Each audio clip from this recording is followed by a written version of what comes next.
orang lelaki kalau buat rumah besar-besar, bilik banyak, siapa ada pula dalam rumah tu bilik 5-6 kosong sutik. Ni kena jaga bab ni. Kena jaga macam mana? Pastikan kalau bilik tu kosong, tak ada orang tidur, kita hanya guna 3 bilik ataupun kita sebilik suami isteri, anak lelaki sebilik, anak puan sebilik, lepas tu bilik ke-4-5 tu kosong untuk bilik VVIP tetamu. Hak kosong tu dulu ingat. Pastikan kain rebah, bata jangan berselerok. Sebab hadis Nabi sebut, ad-dasim, jin perosok rumah tangga, ia berakhir nusuk di sebalik kain rebah. Selimut. Ni hadis ni sebut selimut. Orang Terengganu panggil kain rebah. Tu. Ke panggil kain benda sini? Ke kasar mandi? Tak sabar. Kain rebah tau. Orang Terengganu kain rebah kalau bahasa buku kain selimut. KS sikit bunyi. Nak royaknya, kalau ada rumah bilik kosong, pastikan jangan kain rebah kita berterabur dok lipat. Sebab ni Nabi sebut, ada sim perosok rumah tangga, ia berakhir nusuk dalam kain rebah, kain selimut.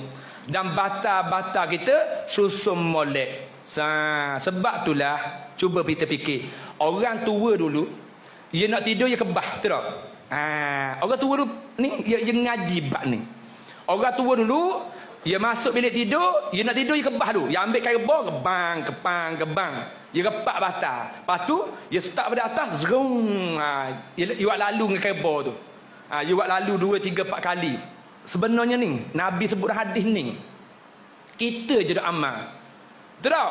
Kita hari ni orang Islam ke zaman dak amal. Asal masuk bilik tidur, 1, 2, 3 tong jerebak. La ilaha illallah. Metang-metang lembek di spering. Mai jerebak terus. Allah sakit sungguh lah. Dak amal Nabi sebut. Jangan ning perosok rumah tangga ni licik. Cara dia ganggu kita halus. Kita kena ingat, bacalah doa. Dan tolong ingat tajuk saya sebut tadi, kalau bilik tu kosong, kaedah dia bata, selimut, lipat comel. Yang kedua, pintu bilik tu jangan tutup rapat. Biarlah kita semayang bilik lain pun, biar ayat tu dengar sampai bilik tu. Kita bang komat semayang beriman, suami isteri anak-anak, ruang tamu, biar ayat kita baca dan semayang dengar sampai bilik tu. Tolong jangan tutup rapat. Ni kaedah dia kaedah nak cegah perosok rumah tangga ni, hak duduk tupang dalam rumah kita, hak Nabi sebut ni. Iaitu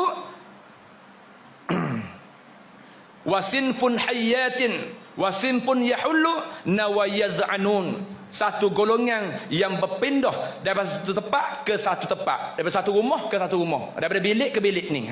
Ni golongan jin ni. Iaitu perosok rumah tangga ad-dasim. Yang mana kita kena ingat, bilik tadi pastikan bukalah pintu dia, jangan tutup rapat. Biar buka ruang tu, ayat Quran kita baca semayang dengar.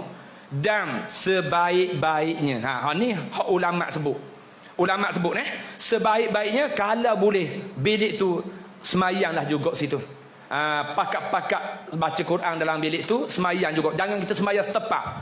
Depan tu ya. Pada bilik tu ada. Kalau boleh adakanlah juga semayang situ.